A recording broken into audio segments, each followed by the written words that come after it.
نحمده ونصلي على رسوله الكريم أما بعد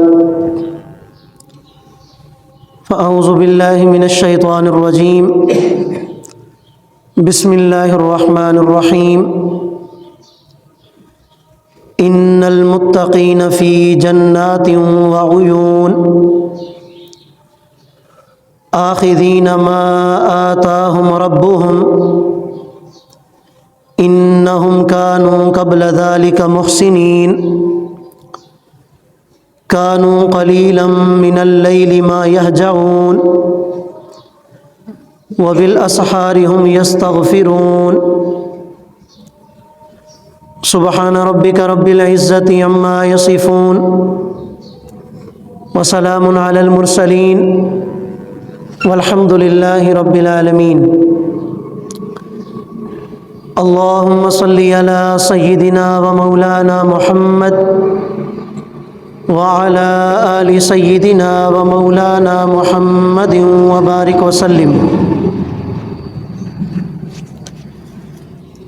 میرے انتہائی واجب الاحترام مسلمان بھائیوں، دوستوں، بزرگوں، آج رمضان المبارک کا آخری جمعۃ المبارک ہے۔ رمضان المبارک کے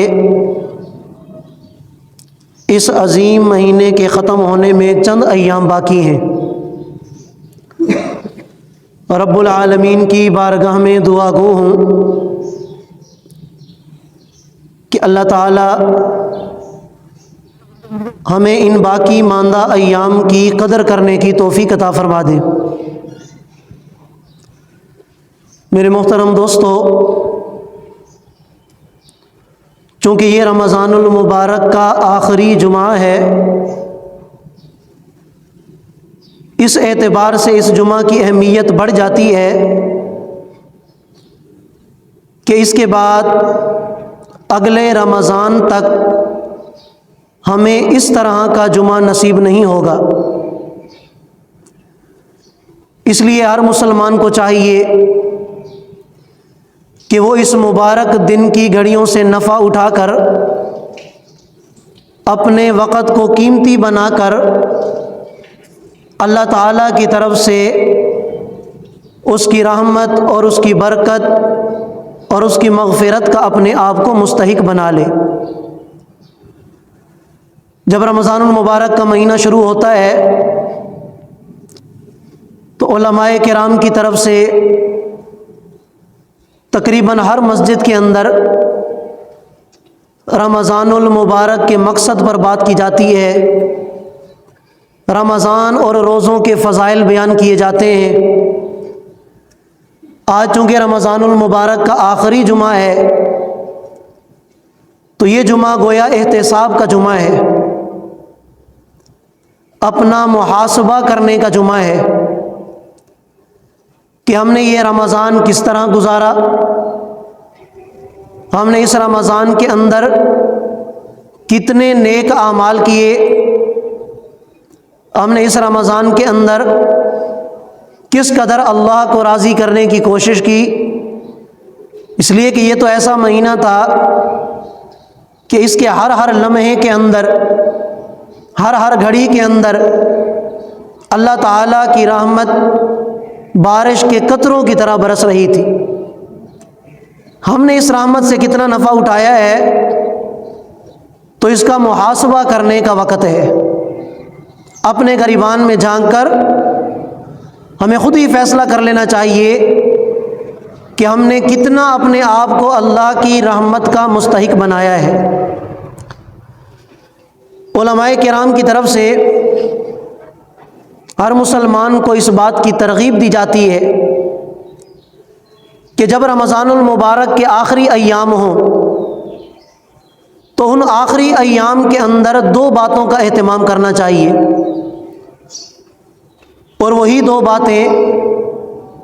انشاءاللہ میں آپ حضرات کے سامنے عرض کروں گا۔ رب العالمین کی بارگاہ میں دعا گو ہوں کہ اللہ تعالی ہمیں سمجھنے اور عمل کرنے کی توفیق عطا فرما دے۔ چنانچہ علماء کرام لکھتے ہیں کہ نبی کریم صلی اللہ علیہ وسلم کا یہ مبارک معمول تھا، جب آپ علیہ الصلاۃ والسلام اپنی نماز کو ختم فرماتے تو نماز کے بعد 3 مرتبہ استغفر اللہ پڑھا کرتے تھے، اور نبی علیہ الصلاۃ والسلام کا یہ اشارہ اس بات کی طرف تھا کہ جب آدمی کوئی نیک عمل کرتا ہے اور اس نیک عمل کے کرنے کے بعد اللہ کی بارگاہ میں استغفار کرتا ہے تو اللہ تعالیٰ اس نیک عمل پر قبولیت کی مہر لگا دیتے ہیں۔ قرآن کریم کے اندر اللہ تعالیٰ نے جب اپنے نیک بندوں کا ذکر فرمایا، متقی لوگوں کا ذکر فرمایا، تو جہاں اللہ نے یہ بات ذکر فرمائی کہ متقی اور پرہیزگار وہ ہوتا ہے جو رات کو کم سوتا ہے اور زیادہ وقت اللہ کی عبادت میں گزارتا ہے، وہیں اللہ پاک نے متقی اور نیک لوگوں کی یہ صفت بھی بیان فرما دی، وَبِالْأَسْحَارِ هُمْ يَسْتَغْفِرُونَ، کہ جب رات کا آخری حصہ آتا ہے، سحری کا وقت ہوتا ہے، تو اللہ کی بارگاہ میں استغفار کرتے ہیں۔ اسی طرح سورہ آل عمران کے اندر جب نیک لوگوں کی علامات بیان کی گئیں تو وہیں اللہ کریم نے ایک علامت یہ بھی بیان فرما دی، المستغفرین بالاسحار، کہ نیک لوگ وہ ہوتے ہیں جو ساری رات اللہ کی عبادت میں گزار دیتے ہیں، اپنے پہلو اپنے بستروں سے جدا رکھتے ہیں، لیکن جب سحری کا وقت آتا ہے، رات کا آخری پہر آتا ہے، تو اللہ کی بارگاہ میں استغفار بھی کرتے ہیں۔ حضرت عائشہ صدیقہ رضی اللہ تعالیٰ عنہا سے روایت ہے، نبی کریم صلی اللہ علیہ وسلم سے سوال کیا، یا رسول اللہ، یہ نیک لوگ رات کے آخری وقت میں، سحری کے وقت میں استغفار کیوں کرتے ہیں؟ استغفار کرنے کی وجہ کیا ہے؟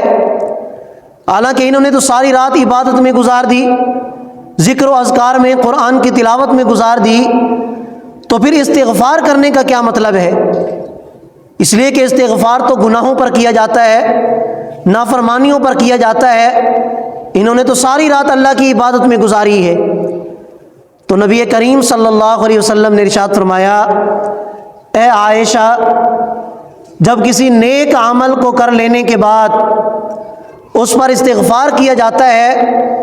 تو اللہ تعالیٰ اس پر قبولیت کی مہر لگا دیتے ہیں، اور دوسرا اس نیک عمل کے کرنے میں جو کمی کوتاہی ہو جاتی ہے، اور یقیناً جب بندہ کوئی نیک عمل کرتا ہے تو اس کا حق تو ادا نہیں کر سکتا، تو اس میں جو کمی کوتاہی ہوتی ہے وہ استغفار کی برکت سے اللہ تعالیٰ معاف فرما دیتے ہیں۔ تو رمضان کا مہینہ ختم ہونے کے قریب ہے، ایک تو ہر مسلمان کو چاہیے کہ وہ اللہ کا شکر ادا کرے، اللہ کا شکر ادا کرنا چاہیے اس بات پر کہ ہمیں اللہ تعالیٰ نے یہ عظیم مہینہ عطا فرمایا تھا۔ رمضان کے شروع میں آپ حضرات کے سامنے یہ بات ذکر کی تھی کہ آپ علیہ الصلاۃ والسلام اس مہینے کے بارے میں رجب کے مہینے سے دعائیں کرنا شروع کرتے تھے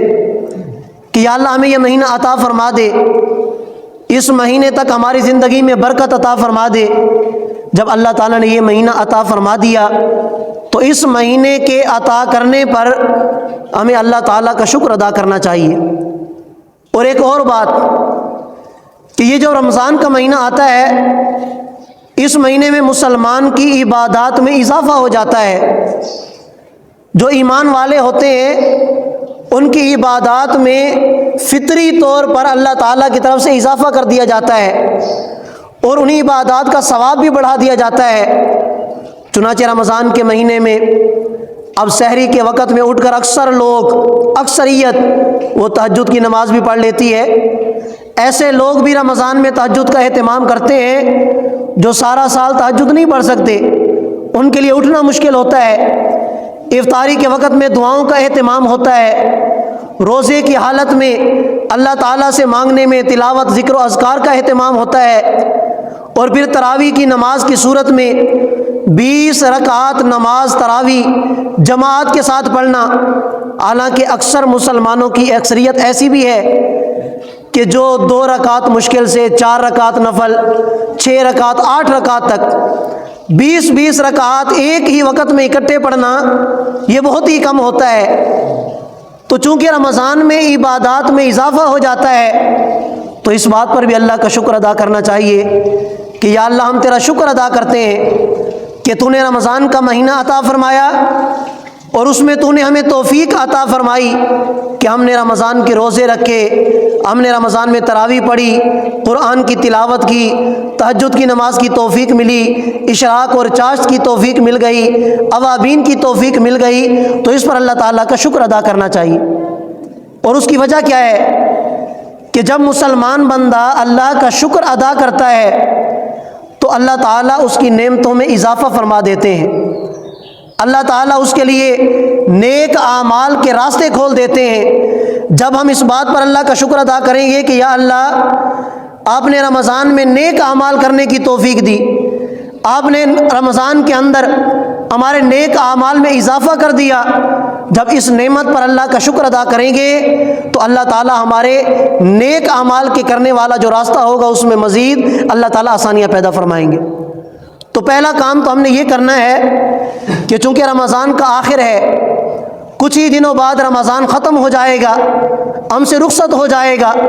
تو سب سے پہلا کام کہ ہم نے اللہ تعالیٰ کا شکر ادا کرنا ہے۔ اور دوسرے نمبر پر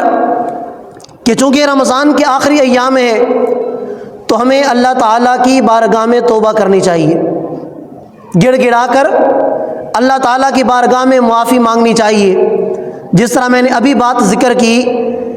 کہ ہم جتنی بھی اللہ تعالیٰ کی عبادت خشوع اور خضوع کے ساتھ کریں، اخلاص نیت کے ساتھ کریں، ہیں پھر بھی کمزور، ہماری عبادات میں کمی کوتاہی ضرور رہ جاتی ہے، تو اللہ تعالیٰ کی بارگاہ میں توبہ کر لیں کہ یا اللہ ہم اپنے کمی کوتاہیوں پر، جو ہم سے رمضان کی ناقدری ہوئی، ہم نے رمضان کی نعمتوں سے، رمضان کی رحمتوں اور برکتوں سے اس طرح نفع نہیں اٹھایا جس طرح اٹھانا چاہیے تھا، تو یا اللہ ہم آپ کی بارگاہ میں توبہ کرتے ہیں، یا اللہ ہمیں معاف فرما دے۔ مگر نہ حدیث جبرائیل کو یاد رکھا جائے کہ نبی کریم صلی اللہ علیہ وسلم جب ممبر پر تشریف فرما ہوئے تو فرمایا آمین، 3 مرتبہ آپ نے آمین فرمایا۔ صحابہ نے سوال کیا یا رسول اللہ آمین فرمانے کی وجہ کیا ہے؟ تو آپ علیہ الصلوۃ والسلام نے ارشاد فرمایا کہ جبرائیل میرے پاس آئے، انہوں نے 3 بد دعائیں کی اور میں نے ان کی 3 بد دعاؤں پر آمین کہا، اور ان میں سے ایک بد دعا یہ بھی تھی کہ حضرت جبرائیل نے آ کے کہا اے اللہ کے رسول، جو آدمی رمضان کا مہینہ پالے اور پھر رمضان کے مہینے میں اپنی اللہ سے مغفرت نہ کروا سکے، ایسا انسان ہلاک اور برباد ہو جائے۔ اللہ کے نبی نے ارشاد فرمایا آمین۔ اب پہلے تو اس مقرب فرشتے کی بد دعا ہی کافی تھی، اور اوپر سے آپ علیہ الصلوۃ والسلام کا آمین کہہ دینا کہ ایسے انسان کو اللہ تعالیٰ تباہ و برباد کر دے کہ جو رمضان کے مہینے میں اپنی مغفرت نہ کرا سکے، یہ بڑی ہی نقصان اور خسارے کی بات ہے۔ اس لیے ہر مسلمان کو چاہیے اللہ تعالیٰ سے توبہ اور اللہ تعالیٰ سے معافی مانگنے کے لیے ہمیں مہینوں کی ضرورت نہیں، ہمیں سالوں کی ضرورت نہیں، بلکہ ایک لمحہ بھی اللہ سے معافی مانگنے کے لیے کافی ہے۔ حضرت ابو موسیٰ اشعری رضی اللہ تعالیٰ عنہ سے روایت ہے کہ اللہ رب العالمین روزانہ رات کے وقت اپنی رحمت کے بازو پھیلا دیتے ہیں اور اللہ تعالیٰ کی طرف سے ندا دی جاتی ہے کوئی ایسا مسلمان کہ جو اپنے گناہوں کی مجھ سے معافی مانگے، کہ جس نے سارا دن گناہوں میں گزارا ہو کہ میں اس کے گناہوں کو معاف کر دوں۔ پھر دن کے وقت اللہ تعالیٰ اپنی رحمت کے بازو پھیلا دیتے ہیں اور اللہ تعالیٰ کی طرف سے ندا دی جاتی ہے کوئی مسلمان کہ جس نے ساری رات گناہوں میں گزاری ہو، اللہ کی نافرمانی میں گزاری ہو، اور وہ دن کے وقت مجھ سے توبہ کر لے کہ میں اس کے گناہوں کو معاف کر دوں۔ آپ علیہ الصلوۃ والسلام نے ارشاد فرمایا کہ یہ سلسلہ اس وقت تک چلتا رہے گا جب تک سورج مغرب کی طرف سے طلوع نہ ہو جائے، اور یہ اس وقت ہوگا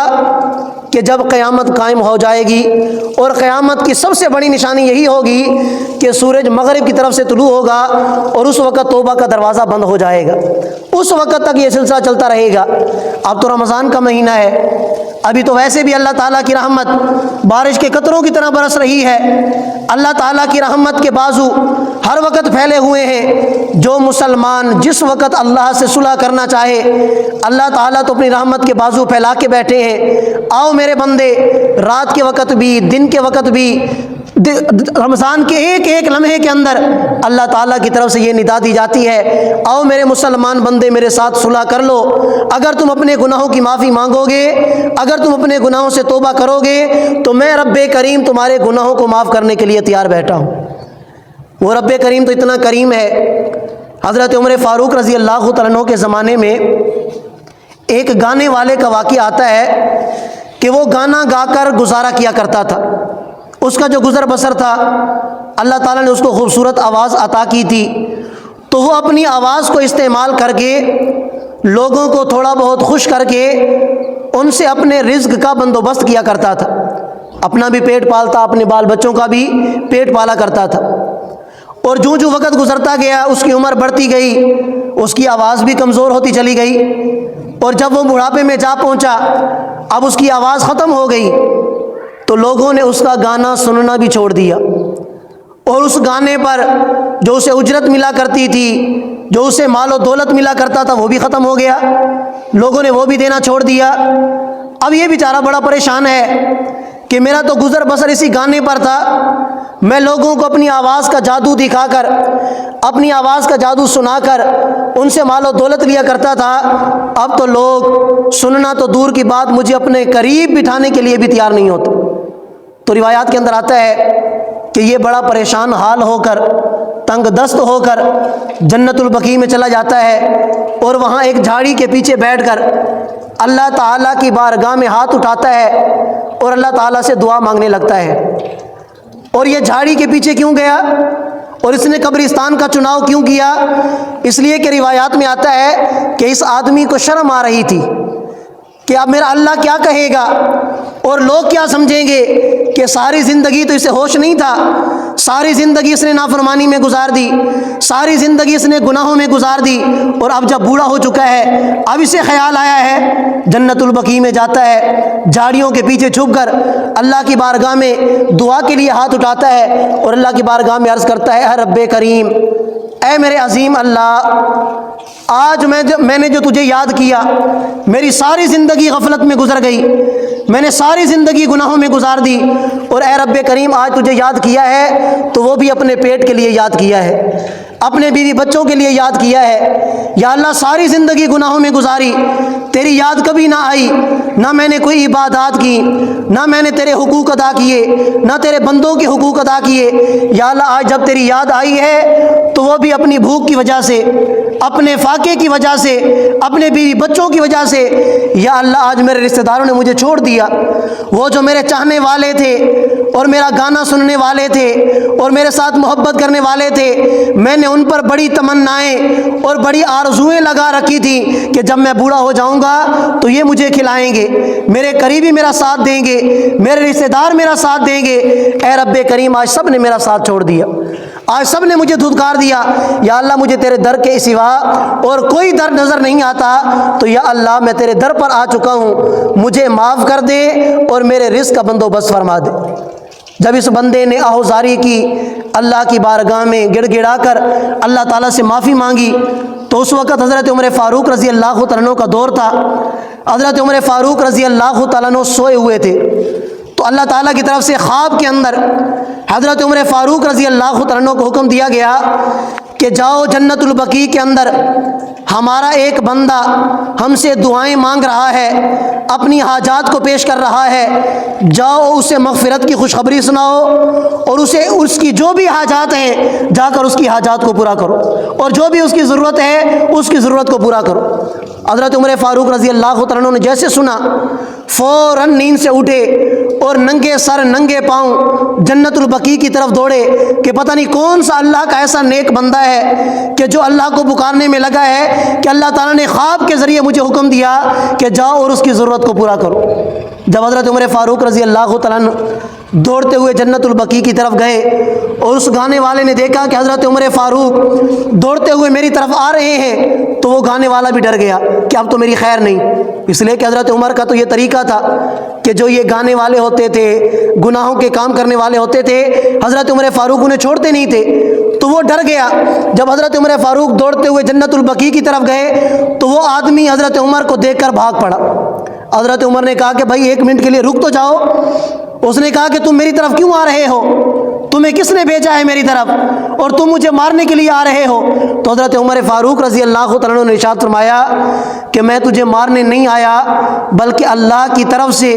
تمہیں مغفرت کی خوشخبری سنانے آیا ہوں۔ جس رب کریم کو تم نے پکارا ہے اس رب کریم نے مجھے بھیجا ہے کہ میں آ کر تمہاری ضروریات کو پورا کروں اور جو تمہارے مسائل ہیں، جو تمہاری حاجات ہیں، میں ان حاجات کو پورا کروں۔ جب اس گانے والے نے حضرت عمر فاروق رضی اللہ تعالیٰ عنہ کی یہ بات سنی، ادھر ہی گھٹنوں کے بل گر جاتا ہے اور اتنا روتا ہے کہ روتے روتے اس کی روح پرواز کر جاتی ہے اور اس پر موت آ جاتی ہے۔ حضرت عمر فاروق رضی اللہ تعالیٰ عنہ اس آدمی کا جنازہ پڑھاتے ہیں، اس کے لیے مغفرت کی دعا کرتے ہیں اور پوری زندگی کے لیے اس کے گھرانے کے لیے بیت المال میں سے وظیفہ جاری فرما دیتے ہیں۔ گویا اس انسان کی جو ضرورت تھی اللہ نے وہ بھی پوری کر دی اور جو اس کے گناہ تھے اللہ نے وہ بھی معاف کر دیے۔ تو جب رمضان کا مہینہ ہو اور رمضان کے مہینے میں اللہ تعالیٰ کی طرف سے مغفرت کا وعدہ بھی ہو، اللہ کی رحمت اور اللہ کی برکتیں بارش کے قطروں کی طرح برس رہی ہوں، اور اگر ہمارے جیسے گناہ گار بندے جب اللہ کی بارگاہ میں ہاتھ اٹھائیں گے،